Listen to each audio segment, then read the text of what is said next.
शुरुआत में ही बता दिया है कि जो हमारा ये प्रोग्राम है 10 डेज का प्रोग्राम। आप आ जाइए, शायद आप रखें, कोई नहीं।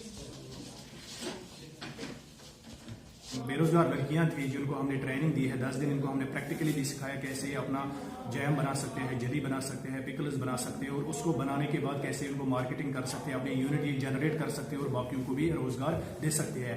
Government of Jammu and Kashmir की भी एक स्कीम है कि खासकर जो फूड प्रोसेसिंग यूनिट्स आजकल जो स्मॉल स्केल लेवल पे फूड प्रोसेसिंग यूनिट्स हम लगा रहे हैं और गवर्नमेंट का इस पर बड़ा जोर है।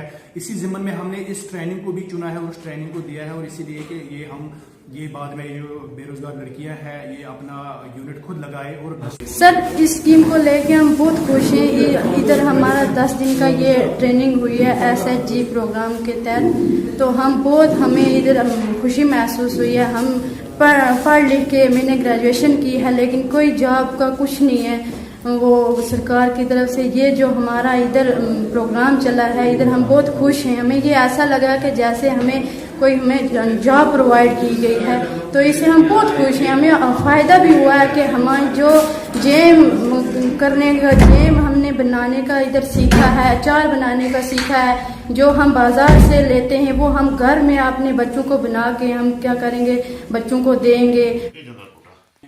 पुलिस वाले ले गए सैट ते ये उन्हां दी चाबियां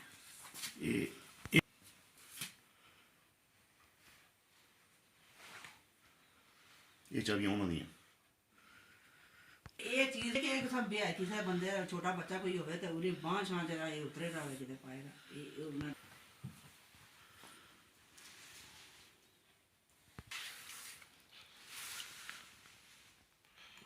बड़ा ताला है ये किसने खोली है? कितना का ताला है?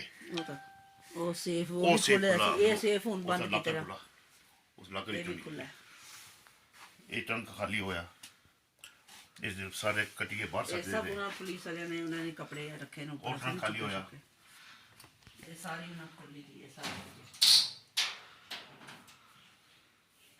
ये जेडी सही थी सटी है सर पहचान सी मतलब गोल्ड रही है तो आर्टिफिशियल कोई चीज नहीं।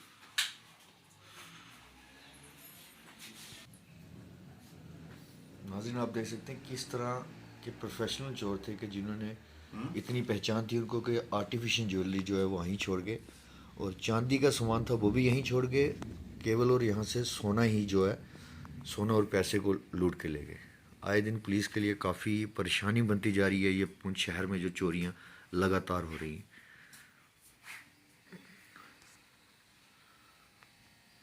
अंदर एक लॉकर है पासबुक सारी कटी नहीं है ना थले ढेर आया सी इतना ढेर लग गया सी ये संभालिया ये हुन संभालिया इस लॉकर के अंदर उस सेफ की चाबी सी उधर लाकर दे विच रहा सब उधर फोटो भी पता नहीं एक लॉकर है ना उससे भी सेफ की चाबी सी उसी चाबी कटी उनकी चाबी मिल गई। जब कोई जानकार ना हो तो उसने कार ना बंदा है। हाँ मैं जम्मू गया हुआ था, मेरी छोटी बेटी के पे कॉलेज खुल गए थे तो उसको छोड़ने के लिए जम्मू गए हुए थे। हम यहाँ से शुक्रवार को गए और कल सुबह 11 बजे हम जम्मू से चले थे, 5 बजे शाम को पहुँचे। जब हम यहाँ पहुँचे तो ये बाहर के मेन जो गेट है उस गेट का ताला ठीक था। मैंने खुद खोला, उसको खोल के जब अंदर बरामदे में आए तो कमरे के दरवाजे का ताला टूटा हुआ था और मेरी पत्नी ने दरवाज़ा आधा खुला हुआ था। तो मेरी पत्नी ने कहा कि ये दरवाज़ा आपने खोला? मैंने कहा नहीं मैंने नहीं खोला, अभी तो हम आए हैं। तो फिर उसने कहा कि वो फिर तो हो गया कोई कांड।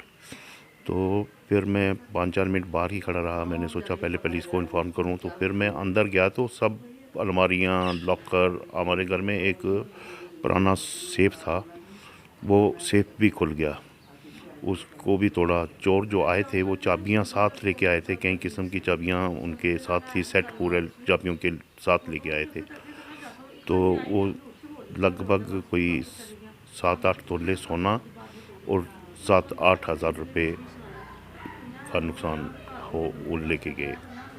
कुछ चांदी के भी थे, बर्तन, गिलास थे, कोलियाँ थी, ऐसा करके वो यहीं फेंक गए, वो नहीं लेके गए, वो सिर्फ सोना ले गए। और आर्टिफिशियल ज्वेलरी भी थी, उनको ऐसे तेज़ चोर थे कि उनको पहचान थी, आर्टिफिशियल कोई चीज़ उन्होंने नहीं उठाई। जो गोल्ड था 7-8 तोले गोल्ड वो नुकसान हुआ है हमारा। अभी पुलिस को हमने रात को पुलिस आई थी, फॉरेंसिक वालों की भी टीम आई थी, फिंगरप्रिंट लेने की उन्होंने कोशिश की, लेकिन फिंगरप्रिंट भी नहीं मिले। इसका मतलब है कि चोर प्रोफेशनल थे, ग्लोव लगा के उन्होंने शायद काम किया। और अभी मैंने एप्लीकेशन दे दी है थाने में, तो अब तो पुलिस की आगे कार्रवाई चलेगी, देखो क्या होता है। तो क्या कहना चाहिए, आए दिन कुछ शहर में चोरियां हो रही हैं, उस पर क्या कहेंगे? पुलिस की लापरवाही की वजह से इस तरह से काम?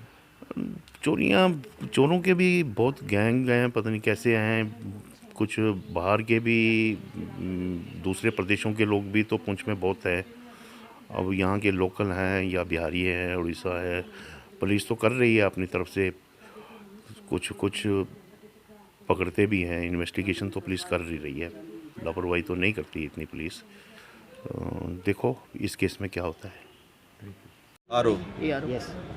जी, चुनाव करवाए जा रहे हैं यहाँ बार एसोसिएशन के, किस तरह से ये चुनाव होंगे और क्या रूपरेखा जो वो तैयार की? हाँ जी, हमारे यहाँ पे अभी प्रेसिडेंट की इलेक्शंस का जो हमने अनाउंस कर दी हुई है, जो कि 11 मार्च को स्टार्ट होनी है। तो इसमें सबसे पहले हमने आरओ चुना गया है, आरओ, एआरओ, और मैं जो हूँ एआरओ हूँ। हमारे आरओ जो है आशुतोष गुप्ता जी हैं।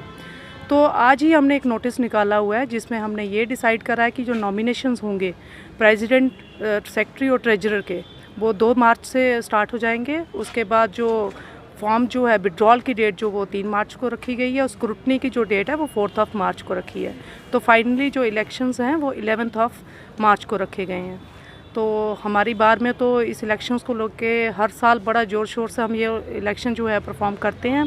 तो इस बार थोड़ा डिले हो गया क्योंकि कोरोना भी चल रहा था, तो इस वजह से ये ड्यू डेट जो हमारी होती है ईयर टू ईयर, तो वो हम नहीं कर पाए। तो लिहाजा अब हमने देखा कि कोरोना का पीरियड जो है थोड़ा डाउनफॉल में चल रहा है कोरोना भी, तो इस वजह से हमने जो आज की डेट में जो इलेक्शन है जो वो अनाउंस की हुई है।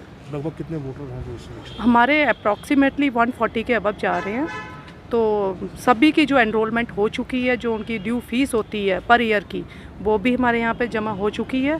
तो अप्रॉक्सीमेटली 140 के करीब तक हमारे यहाँ पे जो वोटर्स होंगे।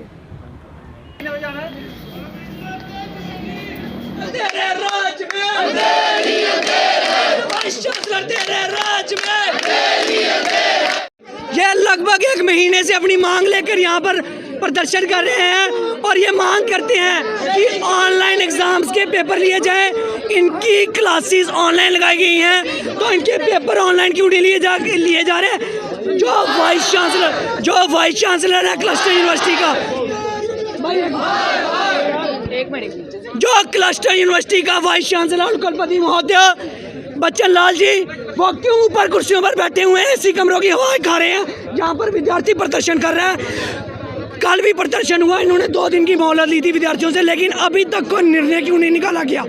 ये विद्यार्थी अपनी जायज़ मांग कर रहे हैं और मांग यही करते हैं कि इनके ऑनलाइन एग्ज़ाम लिए जाएं।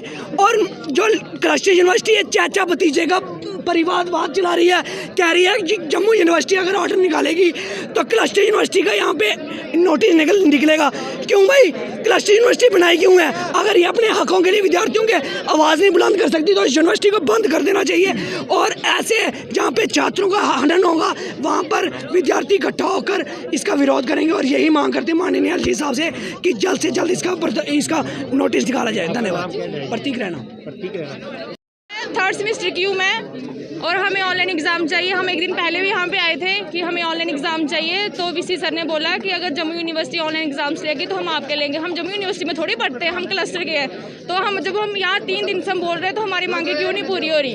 तो हम यही चाहते हैं कि वीसी सर नीचे आए और हमें कुछ ना कुछ नोटिफिकेशन दे, इसलिए हम आज प्रोटेस्ट कर रहे हैं फिर से। Thank you. दक्षिण बचाओ, शराब भगाओ। हम लोग इलाका दक्षिण से, जो कि डिस्ट्रिक्ट किश्तवाड़ का एक रिमोट एरिया है, हम लोग वहाँ से प्रदर्शन के लिए आए हैं, जो कि सरकार का फैसला है शराब की दुकानें खोलने का। जबकि हमें बड़े अफसोस की बात है, अफसोस से कहना पड़ रहा है कि हमारे इलाके में अभी तक बेसिक एमिनिटीज़ की कमी है। हमें रोड की ज़रूरत है, हमें बिजली पानी की ज़रूरत है। कई इलाके ऐसे हैं अभी तक पानी नहीं है, वहाँ पे को मिलों चलना पड़ता है पानी के लिए। आज का जो आपका प्रदर्शन है किसको लेके है? हमारा प्रदर्शन यही है कि कल हमने जो यहाँ पढ़ा प्रपोज़ल एक आया है वाइन शॉप के लिए। हर जगह कोई 45 वाइन शॉप के लिए प्रपोज़ल है, जिसमें हमारे दक्षिण को हम दक्षिण तहसील किश्तवाड़ डिस्ट्रिक्ट तहसील दक्षिण डिस्ट्रिक्ट किश्तवाड़ के हैं, तो उसमें दक्षिण को भी रखा है। तो हम इसीलिए आए हैं कि दक्षिण पहले ही पिछड़ा हुआ एक इलाका है, जहाँ अभी कोई ऐसी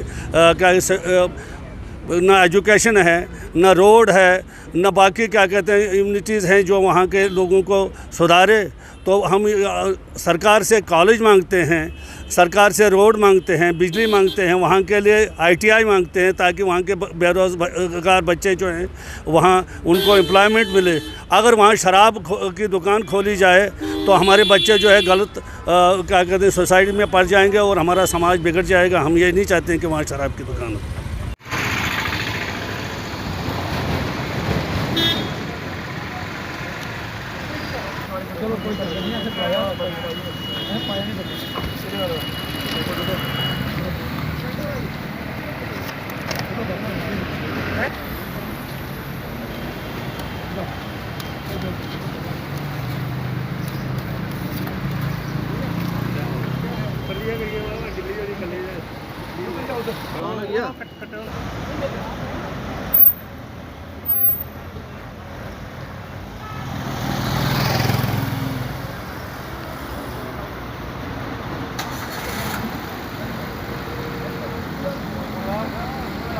उनकी तरफ से नाके लगाए जा रहे हैं और ये कोशिश की जा रही है कि यातायात नियमों का पालन जो है वो लोगों से करवाया जाए। आज भी यहाँ नाका लगा, किस तरह से आप देखते हैं? हमारी आज फिर से सरप्राइज चेकिंग यहाँ ट्रैफिक की यहाँ पे आए हम यहाँ पे डाक बंगले के पास।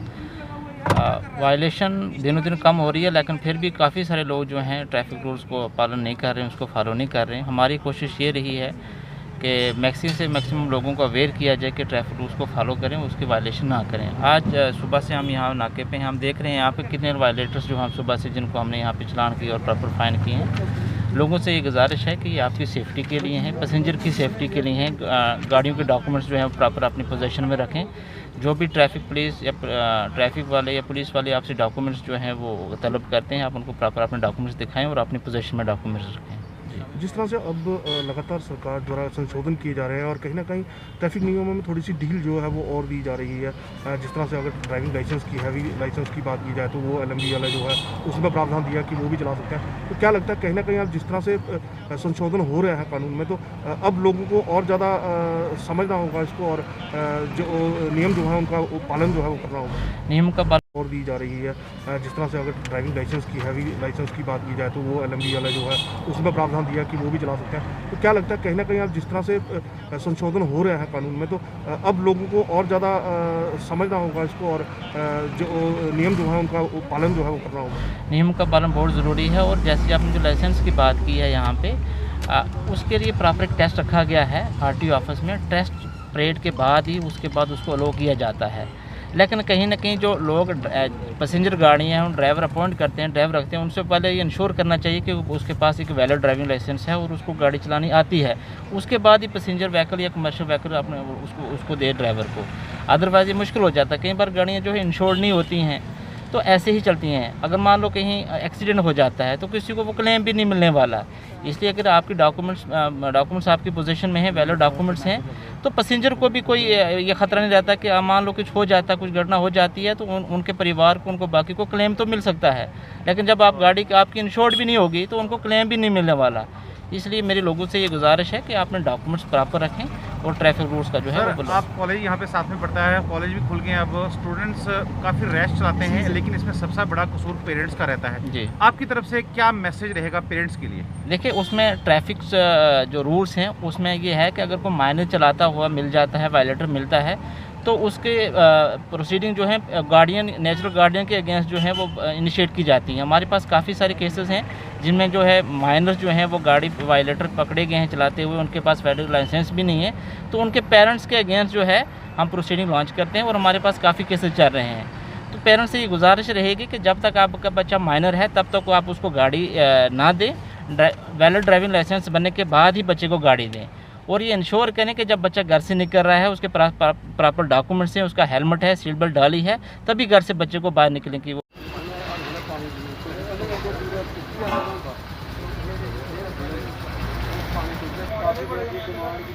जो वो बनाया जा रहा है, लगभग अगर देखा जाए म्यूनसिपल लिमिट में ये दूसरा है, क्योंकि अभी पिछले दिनों एक जो है वार्ड नंबर 20 में हुआ। तो किस तरह से फ़ायदा जो है वो लोगों को होगा? देखिए, ये बेसिकली जो है बड़ी देर की डिमांड थी। कोई 6-7 साल पहले ये प्रोजेक्ट हुआ था। यहाँ पर आपने देखा होगा, ये यहाँ चौक जो है इसको बोलते हैं पिटनवाड़ चौक, ये पुराना, अब तो हमने नाम चेंज कर दिया। लेकिन इस चौक पर क्या होता है, जितनी डेड बॉडीज़ गाँव से आती हैं जो उठा के लाते हैं, यहाँ पर उसको रखा जाता है, यहाँ पर उनको पानी पिलाया जाता है। जिन लोगों ने उठाया होता है गर्मी के दिनों में, दूसरे दिनों में उनको भी पानी की ज़रूरत पड़ती है। वो अक्सर क्या करते हैं कि जो उनके रिश्तेदार होते हैं वो आगे पीछे जो दुकानें हैं कहीं पर है वहाँ पानी ढूंढते हैं। तो इसलिए इस पंप का जो है उस वक्त ये प्रपोज़ किया गया था और अब ये 6-7 साल के बाद मिला है। तो इससे क्या होगा कि जो यहाँ पर जितनी भी डेड बॉडीज ला के यहाँ रेस्ट वो रखते हैं, यहाँ जो अपना वो करते हैं, जो भी उन्होंने करना होता है, उनको पानी की ज़रूरत पड़ती है, वो पूरी होगी। और इससे जो है इस मोहल्ले में जो लेबर क्लास है या बाकी है, जब बाकी जो है उनको भी इसका बड़ा एडवांटेज पहुंचेगा। वार्ड नंबर 17 का है, वार्ड नंबर 11 का है, वार्ड नंबर 12 है, ये तीनों वार्ड का इसको फ़ायदा पहुंचेगा। इसलिए मैं गवर्नमेंट का बड़ा शुक्रगुजार हूँ जिन्होंने इस डिमांड को पूरा किया है, और इसके लिए मैं सभी मोहल्ले वालों को, इन सबको जो है इनको भी मैं मुबारकबाद देता हूँ। Thank you. जम्मू में शराब की दुकानें नहीं खोलो, नहीं खोलो। जम्मू में शराब की दुकानें नहीं खोलो, नहीं खोलो। शराब नीति को लेकर के कर रहा हूँ। ये शराब नीति के अंदर टोटल 286 दुकान जम्मू कश्मीर के अंदर होंगी, 11 वैली के अंदर, 275 जम्मू के अंदर। और ये जो ठुंजा दुकानें खुल रही हैं नई, इसमें कुंजा जम्मू के अंदर, 7 श्रीनगर के अंदर। पहले जो 4 खुली श्रीनगर के अंदर, उसमें से 2 खुली, 2 नहीं खुली। और जम्मू के अंदर क्या परसेंटेज है, किस यूटी के अंदर, हिंदुस्तान की किस यूटी के अंदर इतनी संख्या शराबियों की है, ये पूछना चाहता हूँ मैं। और जो पाकिस्तान वहाँ से नशा भेज रहा है और हम हिंदुस्तान के अंदर नशा बांट रहे हैं, इसके ऊपर हमको नीति बनाने का प्रयास करना होगा। खुले पैसे दिल्ली से मोदी जी दे रहे हैं। माननीय मोदी जी, आपसे विनम्र प्रार्थना हाथ जोड़ करके कर रहा हूँ सबके सामने, अरे गुजरात बना दो, अरे बनाओ ना बिहार, ताकि शराब तो बंद हो। और फिर शराबरी, हर बात में बराबरी, तो शराब में जम्मू का बेड़ा गर्क, तो श्रीनगर में तो खुलने नहीं देते। इसलिए मांग करना चाहता हूँ इस सारे संदर्भ के अंदर ये शराब की दुकानें नहीं खुलनी चाहिए। यहाँ गुजरात और बिहार वाला फार्मूला लागू करो। बिना एक्साइज के पैसे आए हुए भी हिंदुस्तान जिंदा रह सकता है, ये गुजरात और बिहार ने साबित कर दिया है। इसलिए ये दुकानें नहीं खुलनी चाहिए। पूर्णतः गुजरात और बिहार की तरह यहाँ शराबबंदी होनी चाहिए। धन्यवाद। यहाँ पहले जो है नौजवान वो ड्रग्स की तरफ, नशे की, अद्वियात की तरफ माइल हैं, और बहुत सारे नौजवान बच्चे जो हैं वो इस दुनिया से चल बसे। तो अब हुकूमत फिर जो है अब शराब की तरफ दोबारा बच्चों को लाना चाहती है। इससे पहले भी सब लोगों ने मिलकर के, हिंदू मुस्लिम सब ने यहाँ पर ठेका जो है शराब का बंद किया। अब दोबारा अगर इस किस्म की कोशिश की जाएगी सरजमीन सुप्रीम कोर्ट पर, तो इसकी जिम्मेदारी यहाँ की इंतजामिया और गवर्नमेंट पर होगी। अब खोल दो।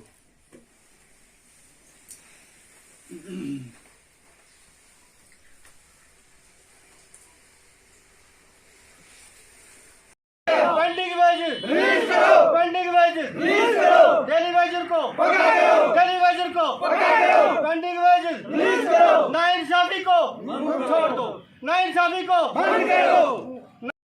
जिंदाबाद, हाथे मुलाजमी जिंदाबाद। We want justice, we want justice. हैं हमको, हम गवर्नमेंट से, गवर्नर इंतजामिया से ये गुजारिश करते हैं कि हमें रेगुलाइज किया जाए। एक तो हमारा ये मकसद है, दूसरा हमारा ये मकसद है कि तकरीबन 60-70 महीने से हमारी पेंडिंग वेजेस जो है वो गवर्नमेंट ने दबा के रखी हुई है, वो पेंडिंग वेजेस रिलीज़ की जाए। तीसरा मकसद जो हमारा ये है कि वो जैसे दिल्ली यूटी में मिनिमम वेजेस एक्ट लागू किया गया है, वो JNK में भी लागू किया जाए। ये हमारी जो मुख्य मांगे हैं, वो अरसा दराज से हम गवर्नमेंट से अपील कर रहे हैं, एहतजाज कर रहे हैं, लेकिन गवर्नमेंट हमारी तरफ कोई तवज्जो नहीं दे रही है। इसलिए आज से हम कामचोर हड़ताल पर बैठे हैं। PHE डिपार्टमेंट सुप्रीम कोर्ट पर हम यहाँ भी बैठे हैं। जब तक हमारी मांगे पूरी नहीं की जाएंगी तब तक जो है वो हम स्ट्राइक पर बैठे रहेंगे। सरकार से क्या अपील? से यही अपील है हमारी कि फिल-4 हमारी मांगों को पूरा किया जाए, हमें रोडों पर ना लाया जाए। हम ये नहीं चाहते हैं कि हम धरना प्रदर्शन करें, हम आवाम को तंग करें, ये हमारा मकसद नहीं है। हमारी लड़ाई जो गवर्नमेंट से है, हम गवर्नर इंतज़ामिया से यही अपील करते हैं कि हमारे जो इम्तहान ना ले, फिल फॉर हमें रेगुलाइज किया जाए, हमें रेगुलाइज पॉलिसी जो है वो दी जाए।